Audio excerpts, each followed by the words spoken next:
شیطان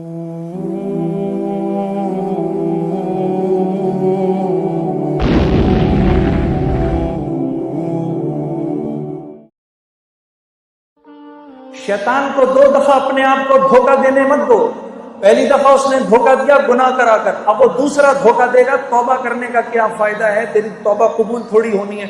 اس کو بولو اے بدبخت, جب تجھ کو اللہ نے نکالا تھا جنت سے, تو نے 10 دعائیں مانگی, اللہ نے ساری پوری کی, تو میں تو اس کا فرما بردار ہوں, میں تو کلمہ گو ہوں, اگر میں مان پڑوں گا تو میری نہیں مانے گا. میرے عزیز دوستو, جب آپ اپنے گناہ کی توبہ کرتے ہیں تو آپ کو پتہ ہے کیا ہوتا ہے. جب ہم توبہ کرتے ہیں اللہ اس گناہ کو معاف کر کے نیکی میں بدل کے آخرت کا توشہ بنا دیتا ہے, اور آپ ایسے ہو جاتے ہیں جیسے آپ نے اس گناہ کو کیا ہی نہیں. یہ تو ہماری بدقسمتی ہے, ہم اپنے آپ کو اللہ سے دور کیا ہے. یہ وجہ ہے میرے دوستو, جب ہم دعا کرتے ہیں تو دعا نہیں قبول ہوتی, کہ ہماری طبیعتوں سے اللہ سے دوستی لگانا ختم ہو گئی. موسیٰ علیہ السلام کے دور میں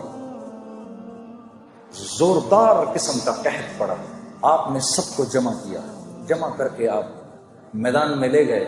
وہاں آپ نے جا کے جب دعا شروع کی تو لو اور تیز ہو گئی. آپ نے کہا یا اللہ میں تو دعا کر رہا ہوں, یہ کیا معاملہ ہے. کہا اس مجمع میں ایک آدمی ایسا ہے کہ پچھلے 40 سال سے اس کی ایک نیکی بھی میرے پاس نہیں آئی. اس کے گناہوں کی نحوست ایسی ہے کہ آپ کی دعا بھی قبول نہیں ہو سکتی. تو آپ مجمع کی طرف مڑے اور مجمع سے کہا بھائی وہ کون ہے, باہر نکل جائے. اب وہ جو گناہگار تھا وہ تو نظریں نیچے کی کھڑا ہوا تھا, اس نے دائیں دیکھا یہاں سے شاید کوئی نکلے, بائیں دیکھا یہاں سے کوئی نکلے. جب تھوڑی دیر ہوئی تو اپنی عزت بچانے کے لیے اس نے کہا یا اللہ اتنے سال میں نے تیری نافرمانی کی, تو نے کسی کو پتہ نہیں چلنے دیا, اب اتنی دیر ہو گئی ہے, تو ایسا نہ ہو کہ تو اپنے نبی کو بتا دے کہ وہ کون ہے, تو میں کتنا ذلیل ہوں گا. یا اللہ میں تجھ سے معافی مانگتا ہوں, تو مجھے معاف کر دے. ابھی وہ نیچے اللہ سے مناجات کر رہا ہے, اس کو پتہ نہیں, اپنی عزت بچانے کے لیے وہ مناجات کر رہا ہے. اوپر کالے بادل آنا شروع ہو گئے, اور اسی دوران موسیٰ علیہ السلام انتظار کر رہے ہیں تو دھڑا دھڑ اوپر سے بارش شروع ہو گئی. کہا یا اللہ یہ کیا ماجرا ہوا. کہ میرے نبی میرے بندے نے مجھ سے صلح کر لی, میں نے اس کو معاف کر دیا. یا اللہ یہ کون ہے.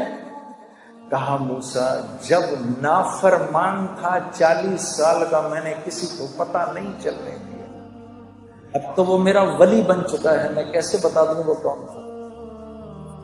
میرے دوستو آج امت اللہ سے دور ہوئی بیٹھی ہے, کیونکہ اللہ سے دور ہوئی بھی ہے, اپنی ہر مشکل کا حل اس کو اللہ کے غیر میں نظر آتا ہے.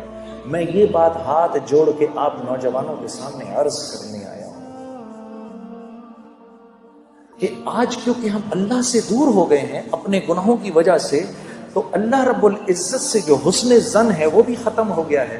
اب جب کوئی ضرورت آتی ہے تو خیال اللہ کی طرف جاتا نہیں کہ میں تو اس کی کرتا ہوں نافرمانی. ارے نہیں, میرے گناہوں کی کیا حیثیت ہے اس کی رحمت کے سمندر کے آگے.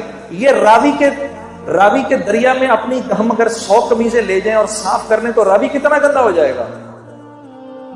ارے 1000 قمیضیں لے جاؤ, 1,00,000 قمیضیں لے جاؤ, 1 کروڑ قمیضیں لے جاؤ, جا کے راوی کے اندر دھو, راوی نے کیا گندا ہونا ہے.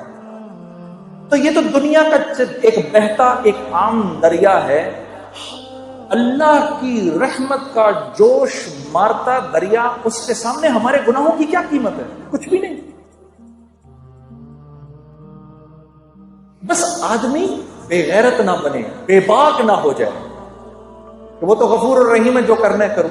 یہ نہ ہو, اندر طبیعت میں اس بات کی ندامت ہو تو یاد رکھو کہ اللہ کے ہاں طاعت کی استکبار سے معصیت کی استغفار زیادہ قیمتی ہے. ہاں میرے دوستوں, آخری بات آپ سے عرض کرتا ہوں. دیکھو 5 باتوں کا خیال رکھنا, ٹھیک ہے, 5 باتوں کا خیال رکھنا. یہ اللہ کے نبی صلی اللہ علیہ وسلم کے سامنے مہاجرین کی جماعت بیٹھی ہوئی تھی. اور یہ مہاجرین کی جماعت کون ہے؟ یہ سابقون الاولون تھے سارے، سیدنا ابو بکر صدیق، سیدنا عمر، سیدنا عثمان، سیدنا علی، طلحہ، زبیر، عبد الرحمن بن عوف، سعد بن ابی وقاص، سعید بن زید، رضوان اللہ علیہم اجمعین، یہ لوگ بیٹھے ہوئے تھے مسلمانوں کے اس وقت کے سابقون الاولون، جن کی قربانیاں جو تھیں اور جن کو اللہ نے دنیا میں ہی جنت کی بشارتیں دے دی تھیں، تو یہ بیٹھے ہوئے تھے آپ کے سامنے۔ تو آپ نے فرمایا اے مہاجرین کی جماعت، 5 چیزیں ایسی ہیں اور میں اللہ کی پناہ مانگتا ہوں کہ یہ 5 چیزیں تم لوگوں میں آئیں۔ ذرا غور سے سننا میری اس بات کو۔ پھر آپ نے فرمایا جس قوم میں بے حیائی عام ہو جاتی ہے، لوگ بے حیا ہو جاتے ہیں، اللہ اس قوم پر ایسے امراض بھیجتا ہے کہ جس کا پچھلوں نے کبھی سنا بھی نہیں ہوتا۔ اللہ ان میں ایسی اموات بھیجتا ہے کہ جس کا پچھلوں نے کبھی سنا نہیں ہوتا۔ نمبر 1۔ نمبر 2، پھر آپ نے فرمایا کہ جس قوم میں تاجر بے ایمان ہو جائے، ناپ تول میں کمی شروع کر دے، اور میں یہ عرض کرتا ہوں کہ جس قوم کا غریب ٹھیلے والا بھی اگر لوگوں کو دھوکہ دینا شروع کر دے، 4 اچھے مالٹے اٹھائے، 8 گندے سڑے اٹھائے، جس قوم کا جو قوم ناپتول میں بےایمانی شروع کر دے، معاملات میں بےایمانی شروع کر دے، اللہ ان کے اوپر ایک ایسا ظالم بادشاہ مسلط کرتے ہیں جو نہ ان کے بڑوں پر رحم کھاتا ہے، نہ ان کے بچوں سے شفقت کرتا ہے۔ دوسری بات ہو گئی۔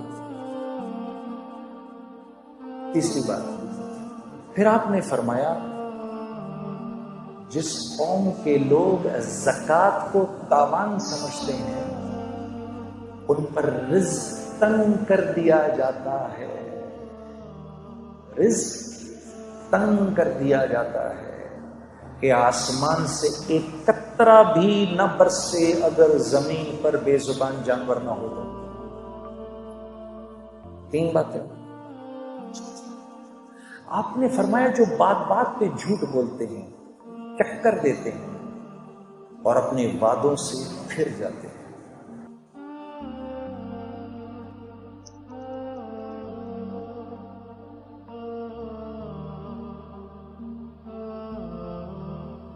یہ گھر ہم آپ کو 50 لاکھ میں بنا کے دے دیں گے، اس کی قسطیں دیں، آپ 50 لاکھ کے مطابق قسطیں دیں۔ جب گھر دینے کی باری آئی، سر بات یہ ہے کہ وہ تو وطب کی بات تھی، خرچہ تھوڑا بڑھ گیا، اب آپ کو پوزیشن تب ملے گا جب اس کے اوپر 15 لاکھ اور دیں گے آپ۔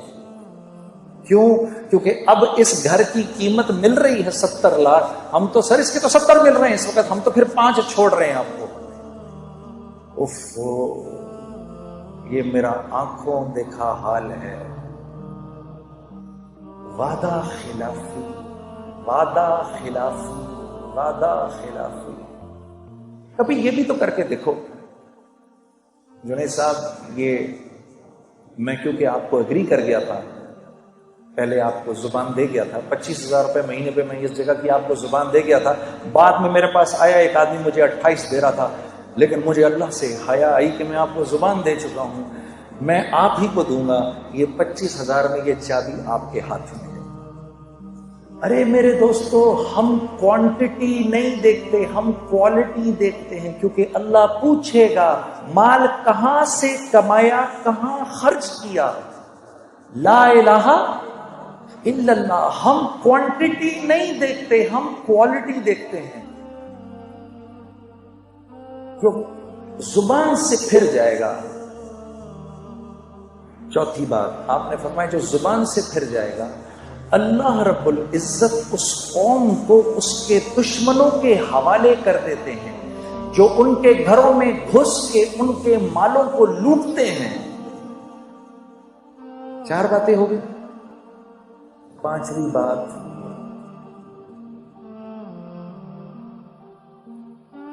جس قوم سے عدل اٹھ جائے، جس قوم سے عدل اٹھ جائے، جہاں قانون پامال ہو، اللہ اس قوم میں آپس میں خانہ جنگی کروا دیتے ہیں۔